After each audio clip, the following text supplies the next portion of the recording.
Un grand leader, avant sa mort, disait, je ne connaissais pas le but de la vie. Un autre grand leader disait à ses disciples, cherche la vérité. Un autre grand leader de la masse disait à ses fidèles, avant sa mort, je ne suis pas le chemin. Mais Jésus a dit, je suis le chemin, la vérité et la vie. Nul ne vient au Père que par moi. Comme j'ai dit le dimanche passé, les anges sont des messagers que Dieu envoie pour exécuter une mission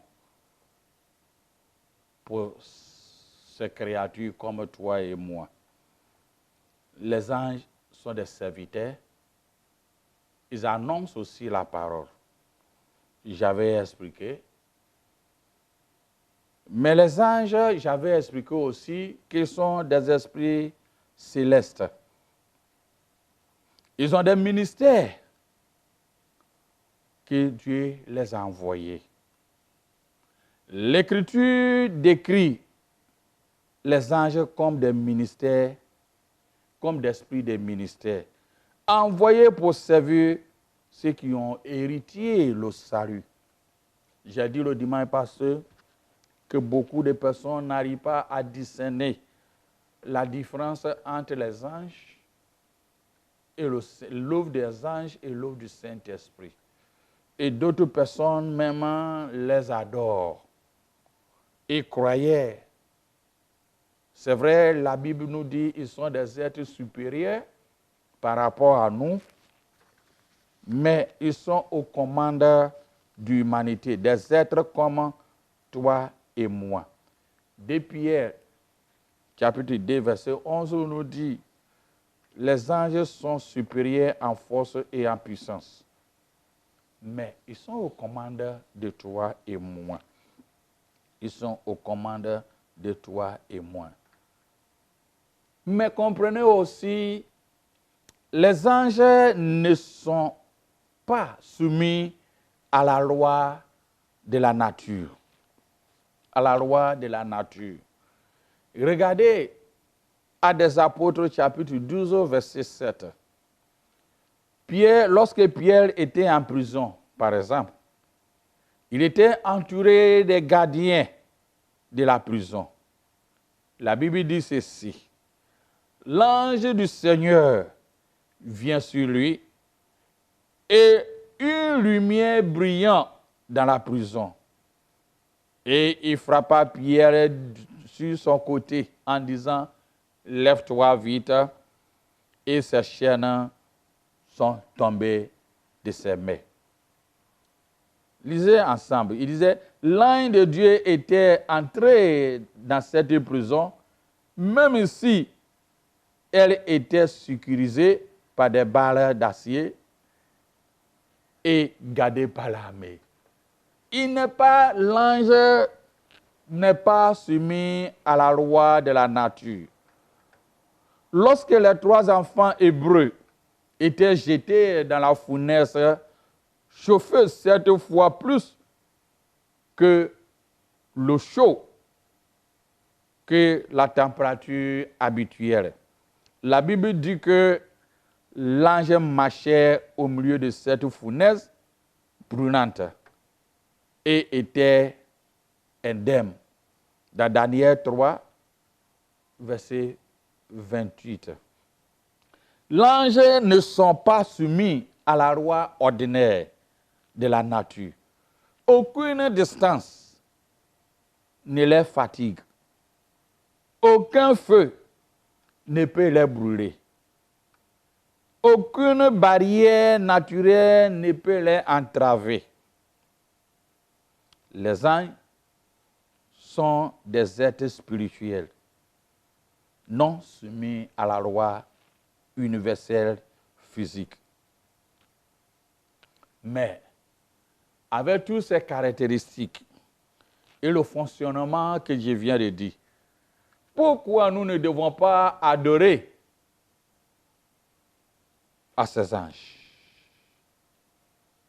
Apocalypse chapitre 22, verset 9 dit ceci. Mais l'ange me dit, il dit à Jean, garde-toi de faire cela. Je suis ton compagnon de service et celui de tes frères des prophètes et de ceux qui gardent la parole de ces livres. Adorer Dieu. Ce sont les anges obéissants à Dieu. Il dit, adorer Dieu. Je suis ton compagnon de route, de cette mission que tu es en train de le faire. Je ne mérite pas d'être adoré. Je ne mérite pas d'être adoré. J'ai dit le dimanche passé que Juge 6, verset 6, c'est un seul chapitre, verset 6 nous dit que nous jugerons, les anges aussi seront jugés. Et l'ange sont soumis à leur maître. Et a dit à Jean, ne m'adore pas, je suis ton compagnon de route. Bien-aimé, j'ai dit, on n'adore pas les anges. Ceux qui adorent les anges, c'est qu'ils adorent le diable. L'ange ne marie pas. Comme j'ai expliqué le dimanche passé, il n'est ni os, ni chair, ni os. Il ne se marie pas. Il ne fait pas de sexe. Ceux qui voient des anges qui font de sexe, c'est que c'est le diable en personne, non, que tu es en train de l'adorer. Et on n'adore pas des anges. C'est tu qui prosternes devant un ange, quelconque, sache que tu adores le diable. La raison principale est que Dieu seul est digne de notre adoration. Et rien d'autre ne doit être autorisé à prendre sa place. Jésus a donné une citation dans l'Ancien Testament en disant, dans Matthieu 4, verset 10, en disant, adorez le Seigneur, votre Dieu, et servez-le. Il nous a donné l'exemple clair. Il n'est pas dit adorer ses anges. À l'inverse de ceci, malgré les ministères et les activités, les rachetés, ceux que Dieu les a lavés par son sang, les chrétiens comme nous jugeront les anges. Jugeront les anges.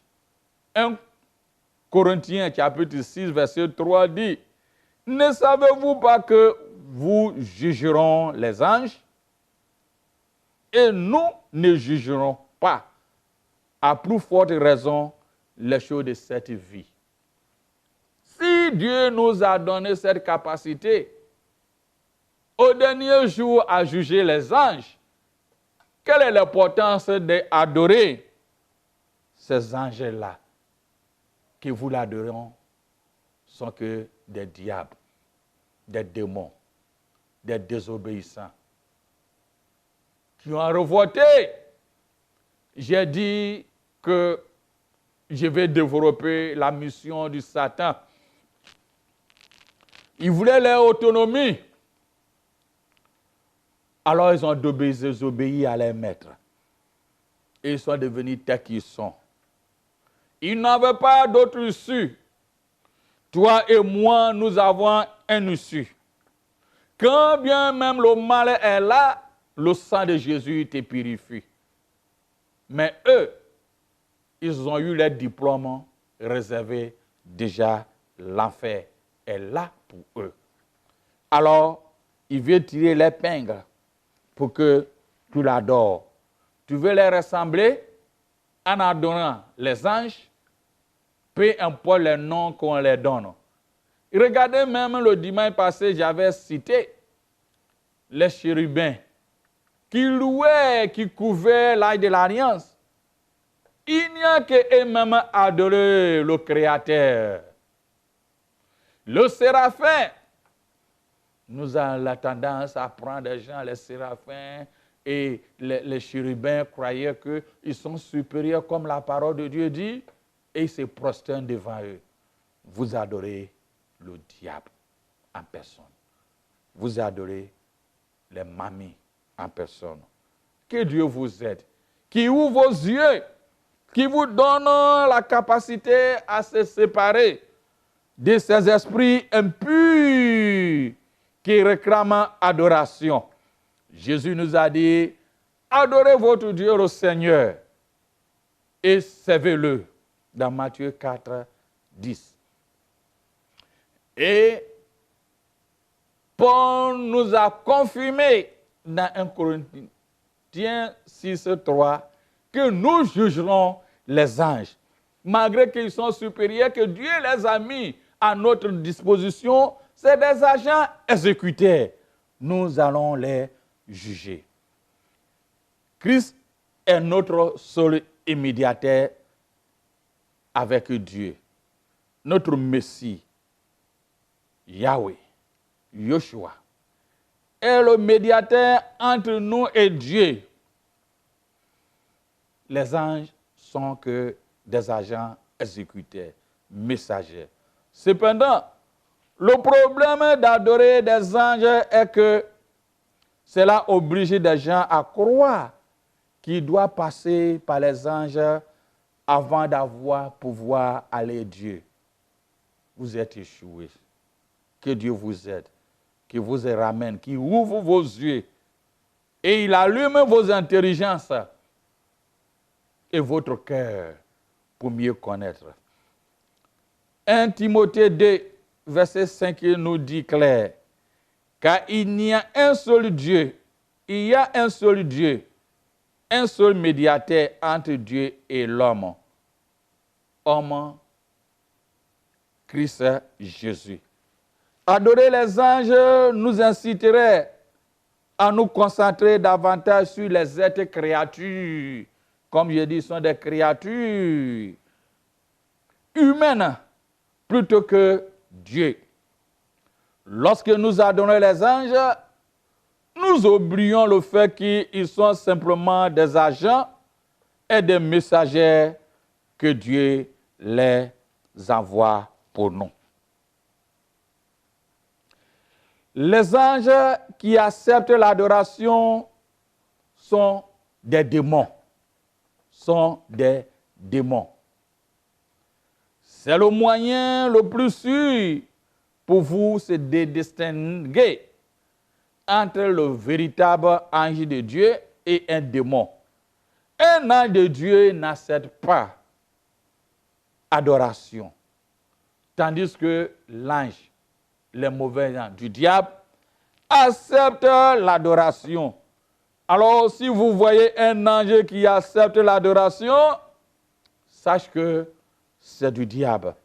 Sache que c'est du diable. Sache que c'est du diable. Deux frères étaient venus me voir et on parlait ainsi. Un disait,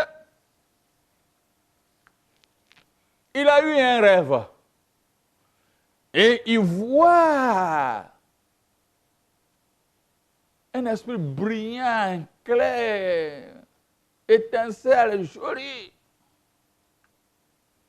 et qui vient vers lui avec une épée. Et il y avait un diable qui était à côté, il dit, Alléluia! La parole de Dieu nous dit, c'est l'épée, tu es béni. Et un autre aussi qui était venu, les deux étaient là, un aussi disait, il a rêvé.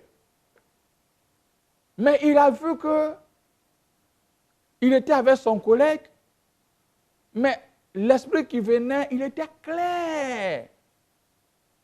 Et puis brillant, on ne peut pas le regarder avec l'épée. Et entre-temps, il a vu un encore qui était grand détail, mais il est noir. Et il est venu arrêter l'autre qui avait l'épée.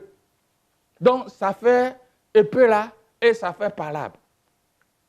Maintenant, durant les palabres, celui de noir a pris l'épée dans la main de ce qui est brillant et il voulait le poignarder. En même temps, il était réveillé.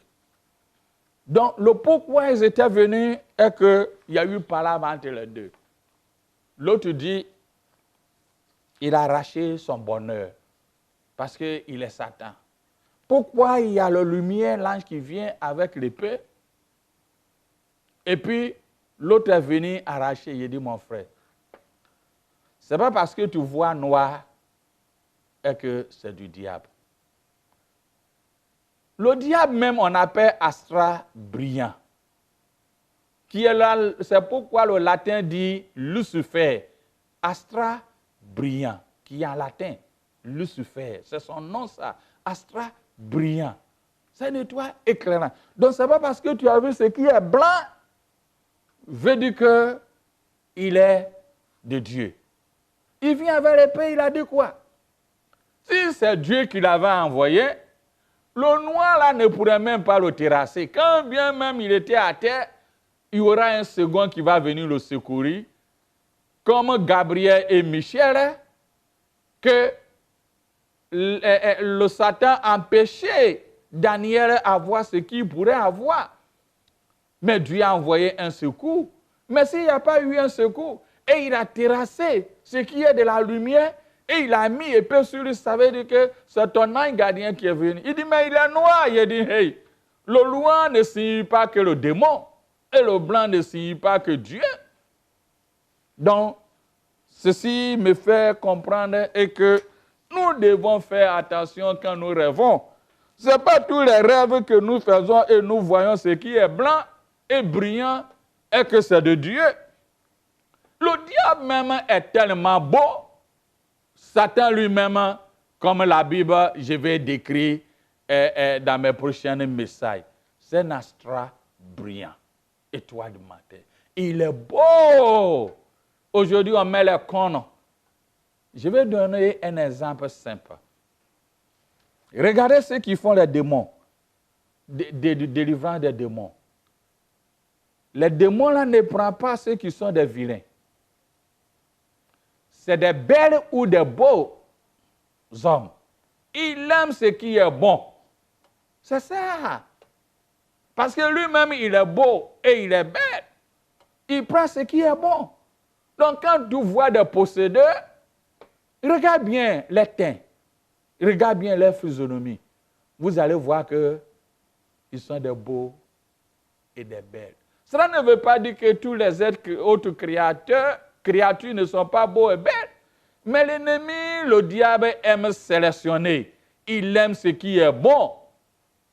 Parce qu'il sait que lui-même, sa beauté lui a entraîné dans l'orgueil. Donc la beauté de beaucoup de personnes les entraîne aussi dans l'orgueil. Donc ça lui ouvre le chemin pour les permettre à rentrer. C'est pourquoi, aujourd'hui, je suis en train de dire, fais les statistiques. Et regardez quand il y a des délivrances, même si tu es assis à la télé, regardez, vous allez voir que ceux à qui on fait les délivrances sont la plupart des belles ou des beaux par rapport à toi-même, tu peux te comparer. Parce que le diable aime ce qui est bon. Il ne choisit pas n'importe qui. Donc ne considérez pas que le diable, il est celui qu'on met charbon sur son visage par-ci, par-là. Il appelait Lucifer, astra brillant. Pour tromper l'humanité, c'est pourquoi il ne peut pas que les gens l'adorent. Mais on n'accepte pas ces adorations. Il n'accepte pas l'adoration de l'ennemi. Dans Apocalypse chapitre 22, verset 8 à 9, il dit ceci. Jean, qui a attendu et vu ces choses, quand il a eu attendu et il vit, il tombait aux pieds de l'ange qui lui montrait ce qui doit venir pour adorer. Mais l'ange lui dit, garde-toi de mes faits. Je suis un compagnon de service, celui de tes frères, des prophètes, et ceux qui gardent la parole de ces livres. 1 Chronique, chapitre 16, verset 23 à 30, nous dit ceci. Nous lisons les attributions impressionnantes et puissantes de Dieu. Comment nous devrons adorer? Je crois que ce verset est fantastique et mérite toute attention ensemble. La parole nous dit ceci. Chantez à l'Éternel, vous tous habitants de la terre. Annoncez un jour son salut. Racontez parmi les nations sa gloire. Parmi tous ces peuples, ses merveilles. Car l'Éternel est grand et très digne de louange. Il est redoutable par-dessus de tous les dieux. Car tous les dieux des peuples sont des idoles. Et l'Éternel a fait des cieux. La majesté et la splendeur sont devant sa face. La force et la joie sont dans sa demeure. Famille des peuples, rendez à l'Éternel. Rendez à l'Éternel gloire et l'honneur. Rendez à l'Éternel gloire pour son nom. Apportez les offrandes et venez à sa présence. Prosternez-vous devant l'Éternel avec les saints ornements. Tremblez devant lui, vous tous habitants de la terre. Le monde est affermi. Il ne chassera point. Voilà les récits que 1 Chronique 16, versets 23 à 30 nous fait comprendre. C'est très important. Certains peuvent se demander quelle est la différence entre le ministère des anges et le Saint-Esprit. Quel est le ministère entre les anges et le Saint-Esprit? Comprenez, les anges exercent le ministère dans les domaines extérieurs et du physique. Tandis que le Saint-Esprit est le troisième personnage dans la Trinité. Pas été créé. Le Saint-Esprit n'a pas été créé. Il fait partie de la Trinité. Le troisième personnage. L'ange est créé et il exerce les domaines extérieurs. Daniel répondit, mon Dieu a envoyé son ange et a fermé les gueules des lions, afin qu'il n'ait pas fait le mal. Qu'il ne m'ait pas fait le mal. Dans Daniel 6, verset 22. Le Saint-Esprit garde notre esprit et nous guide de les bonnes manières à conformer à notre Dieu. Jésus déclare que même les petits enfants sont gardés par des anges. Dans les cieux, les anges regardent sur les faces, le Père. Dans Matthieu 18, verset 10, les anges regardent l'Église. Lorsque les saints se réunissent pour servir du Seigneur, les anges regardent. Ils observent avec quelle fidélité nous gardent les commandements. Vois 1 Timothée 5, verset 21. Les anges observent nos adorations, l'ordre et la conduite dans la maison de Dieu. Les femmes chrétiennes doivent porter sur les têtes un signe de la direction, comme l'apôtre Paul a dit dans 1 Corinthiens 11, 10. C'est pourquoi, à cause des anges, les femmes doivent avoir les têtes un signe marquant ses responsabilités. Ce qui veut dire que lorsque nous sommes réunis, les anges de l'Éternel étaient là, sont là. Les anges portent les enfants de Dieu au ciel. C'est des agents exécutés. Après les morts, Jésus a dit dans Luc 16, décrit la mort des deux hommes. Il parle d'abord de la mort d'un homme riche, dit-il, a été enterré et en enfer. il a élevé les yeux, mais il décrit aussi la mort d'un autre homme. Et il arrivait que on l'amenait mourir. Et fut porté par les anges dans le sein d'Abraham. Dans Luc 16, verset 22. Les anges, c'est leur travail. Il utilise également les anges pour répandre sa colère sur les méchants. Dans Matthieu 13, verset 41, il dit, le Fils de l'homme enverra ses anges. Ils embrasseront de son royaume tous ceux qui l'offensent et ceux qui commettent l'iniquité.